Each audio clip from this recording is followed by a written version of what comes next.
gets off guard. So we'll see if HE is actually ready for it. A little bit of poking onto Narman. They do trade 2 for 2. Still being aggressive though. That's going to be a lot of damage on Kishka. Split Earth's going to fly out. First Blood might already be here, though. He'll go for the Siphon, but the chase is on. Kishka, can he make it? No, he cannot. Oh, DB. He's going to be able to pick up First Blood on the Leshrac, and that's the best possible start you could have asked for. This Brood matchup for now is favoring Azura, as you'd kind of expect up until the level 6 mark for 4-2-3. Should be Storm favored.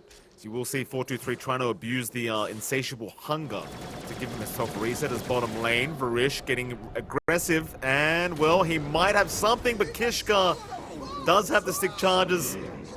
He's going to be just fine. They even found Narman on the Void top side.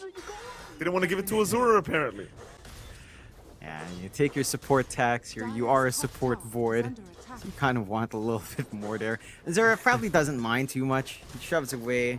The Skyrath Mage gets a little bit more space. But he doesn't quite have enough to clear out the Spiderling army. Oh, they're onto the DK now. 11. He is going to melt to the damage of DB and Varish. It's the thing with the Dragon Knight. Against this much magical damage from the Leshrac Gyrocopter, you are just going to melt if you do get caught. Meanwhile, top lane Wami going to move in Sanctity. He's in big trouble. Narman does get a bash in the end, and Narman does take another kill for himself on the Void, as Kishka is going to try to rotate, chase down the Timbersaw, but Wami, he's a tanky boy. He's got that Hood of Defiance up, so he is perfectly safe. He's 12. And 4-2-3 just going to have to back their way out. They just don't have the damage output for the Timber.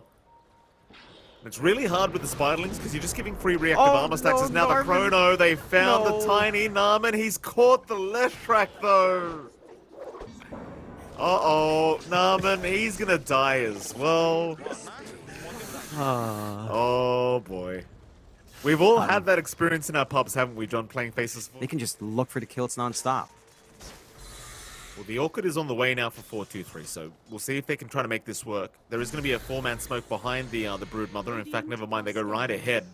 Down towards the south, towards the bottom lane. Narman is going to be able to break the smoke and a quick time walk away. He might die for this, but he'll be okay with that. He does protect his own Storm. There's now mid lane, they're onto the Timber. That's a much bigger target to try and give away here as Wami. Can he get his way out? Chains are there. He'll try to walk the old-fashioned way, but they have so much control. And now into the mid-tier 1 they go. Lilgun finding what they wanted. It's up, going for the Ags next. More area denial coming out from the Broodmother, and they're just trying to avoid, but their jungle's taken away.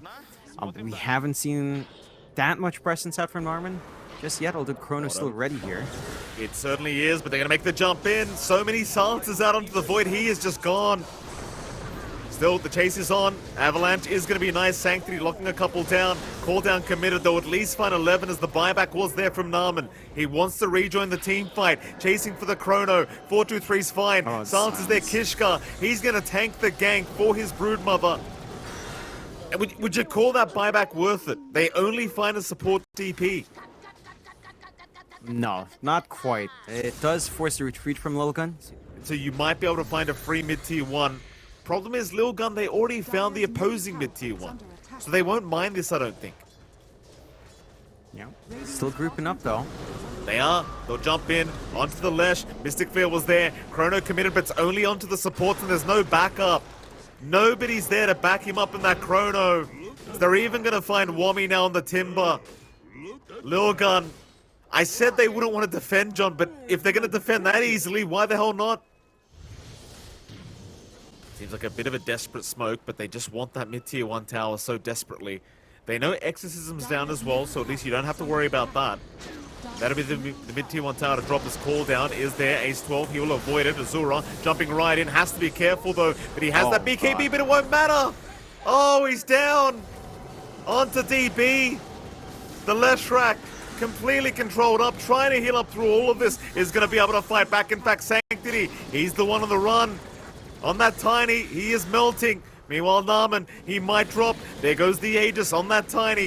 It's Kishka, still going, still trying to delay this team fight. Will drop, and so will 4-2-3. Varish, able to take both for himself on the Gyrocopter. So in the end, a pretty done... You've got to wait for that Void. Roshan's up in 17 seconds anyway, so he's going to respawn in time. Sanctity does not want to wait. He does jump in very early with the BKB, but now he won't have it for the next team fight, and DB knows this. He'll move in right away onto Kishka. That's going to be the DP gone. As Ace 12, he will be up next. Buybacks are immediate, but this is not the fight they wanted.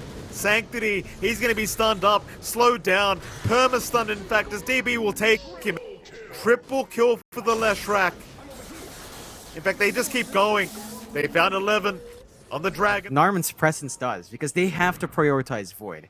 It is enough. Like, we talked about them making a choice between controlling Storm or Void. They have been choosing Narman, and that does free it up a little bit more for the other cores. Stun. Oh, that's a quick Lotus Sword from Wami. Still, they silence him up, but do they have the damage? Not quite yet. Ace 12 in the meantime does go down to Azura. Kishka, he's in trouble. On the DP, trying to run, but will not make it out. And now the Chrono. Narman, not going to allow 11 to get out of there.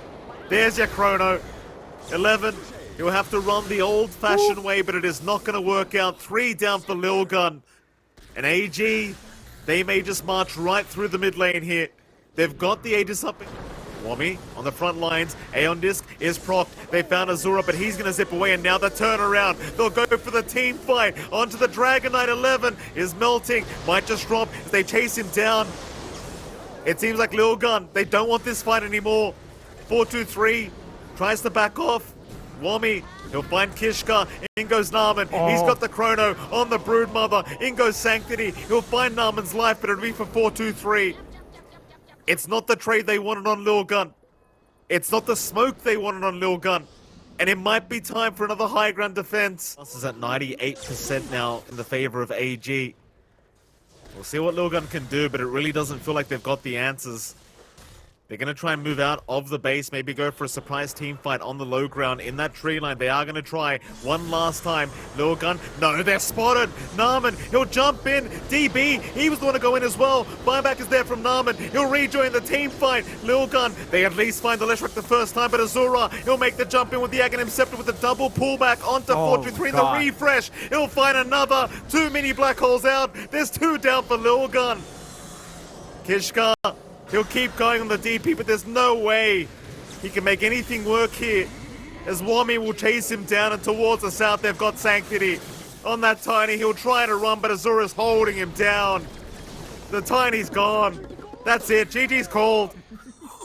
What a performance out from AG, and what a draft from AG, John. I didn't get it when we saw the draft first, but as you saw it play out, it was actually very clever. I don't know what to say. I mean, Narman pause for Void. Look, his contribution.